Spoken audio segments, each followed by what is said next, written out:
AP ప్రజలు గర్వించే విషయం ఇది. సీఎం చంద్రబాబు.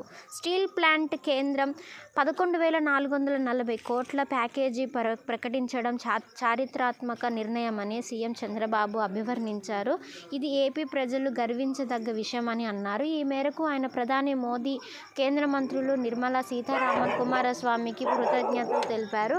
విశాఖ ఉక్కు అంటే పరిశ్రమ మాత్రమే కాదని, దీనికి ఆంధ్రుల హృదయాల్లో ప్రత్యేక స్థానం ఉందన్నారు. సచివాలయ ఉద్యోగుల క్రమబద్ధీకరణపై కేబినెట్లో చర్చ. గ్రామ వార్డు సచివాలయ ఉద్యోగుల క్రమబద్ధీకరణ ప్రతిపాదనలు. సచివాలయాల్లో ఆర్టీజీఎస్ ఏర్పాటుపై సీఎం చంద్రబాబు అధ్యక్షతన కేబినెట్లో చర్చ జరిగింది.